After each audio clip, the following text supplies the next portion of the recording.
and then it came down to that last drive. The last drive right there. We were there at the end. They had penalty. We had penalty. We had a bunch of penalties there. Hands to the face. We had they called a pick route on us, but we also had the DPI that put us in position, and it's knocking us out of field goal range. Those penalties, and then we're there at 2nd and 20. Take the sack right there, and so we're at 36 seconds right there, and our hope was, because it was third going into fourth, that we would re-rack that play at 18 seconds. Throw it in bounds, get it into the field goal range, and then call the timeout. And that's where it was, and that was our decision-making process on that. Again, we were outside the field goal range, so we needed to get a few more yards in there, as close as we can get, and then we were going to call timeout, and that's why we held that last timeout at the end of the game. So, like I said, disappointing for the players. They put a lot of work in a short week and put themselves in position to win that game.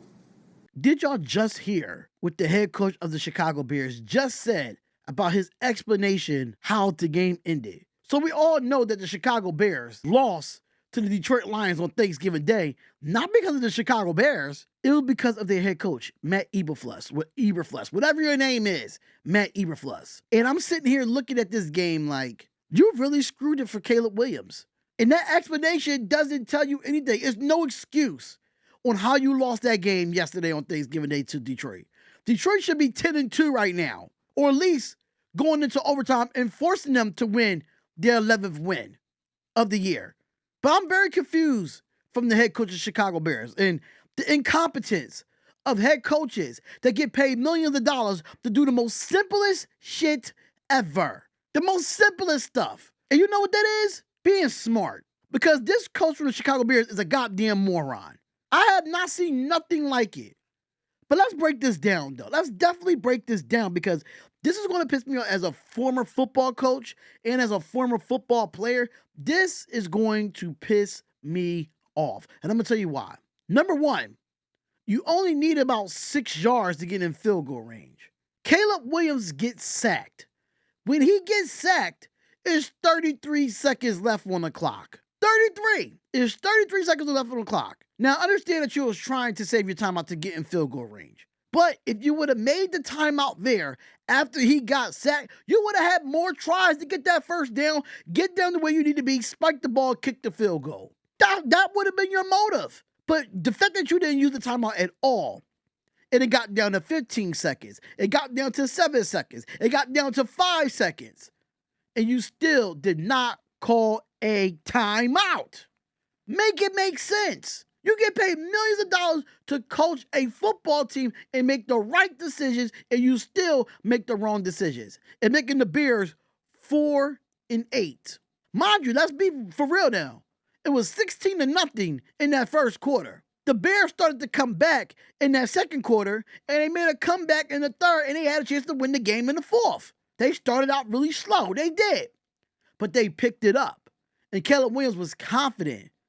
So you, as a head coach that has a rookie quarterback, you have to help your rookie quarterback. And you screwed the Bears out of winning that game. You did as their coach. It's no way in hell that is 33 seconds left on the clock and you let 33 seconds drop down and not call a timeout. Are you kidding me? You are a moron. You are one of the stupidest coaches I've ever seen in NFL history. There's no way you have one timeout with 33 seconds. Caleb Williams gets sacked, and you do not call a timeout to try to take a shot to get in field goal range for your kicker to have the game tie, and kick for you to go to overtime. You got to make it make sense. It's simple football. That's the one thing about these coaches. You have to simplify the game when it gets in that situation. You have a rookie quarterback with one timeout. He got sacked with 33 seconds left on the clock. Call a timeout, regroup, and what you do when you regroup, you call the right play to get you about 7 yards, which is not going to take you long to get down to where you need to be, get down there and spike the football, kick the field goal, tie the game up, go into overtime, and fight for another day, fight for another down. But no, you have to be the dumbass to be the one to go out there and not let him not call a timeout to help your quarterback. after he got sacked by 2 people on that play. I just don't get it.